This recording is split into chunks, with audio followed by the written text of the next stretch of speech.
Welcome back to This is VANCOLOUR.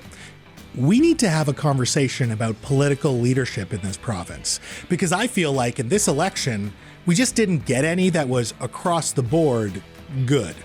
So to wrap up the central question of tonight's show, was this the worst election ever?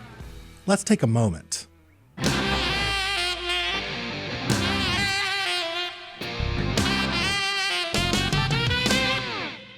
Politicians are just people, and people like to take the path of least resistance, even if sometimes it means trampling all over their principles as if no one will notice. The problem is when political leaders do that. It doesn't instill a reverence for the public service that they're doing. And running for office is a very noble and thankless public service. But what if you, as a political leader, betray and bankrupt your own party only to endorse another party that will reverse policy that you championed, a party that you referred to as a clown car? Is it a public service when you release your party's platform as votes are being cast 4 days before the election? How do you not expend an ounce of political capital to defend your programs that reduce harm and even death, and instead, right before the election, cave to your political opponents that you insist are an existential threat to the province?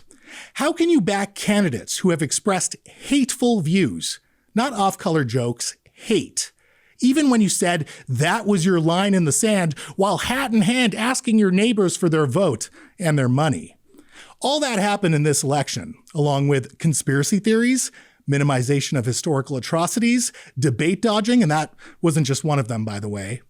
And then talking heads have the gall to say, voters aren't paying attention. How do you think they got that way?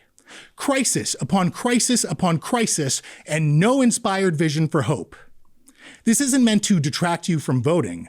I am imploring you to vote for whoever you'd like, whoever you think will best serve your community. But this has gone too far. This is the worst election. We've lost consensus. We've lost our minds. And it's not going to change until we demand better. Not just in the course of an election, but continuously. Demand better. We deserve better.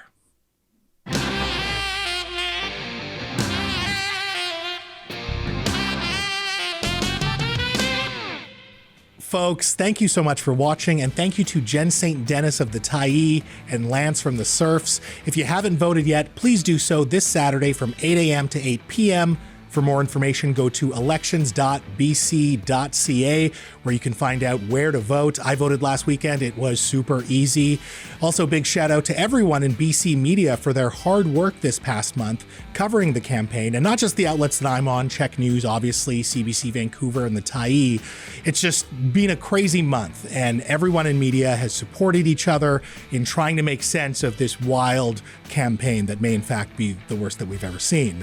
If you have any thoughts, please shoot me an email, mo@thisisvancolour.com. Also, please follow me on X or TikTok @VANCOLOUR. Next week, a former premier will be here, but before that, we're also going to do a big podcast exclusive, so find This is VANCOLOUR wherever you listen to your podcast. But for now, this is VANCOLOUR, and I'm Mo Amir, telling you that in a province where you can be anything, be colorful. Peace.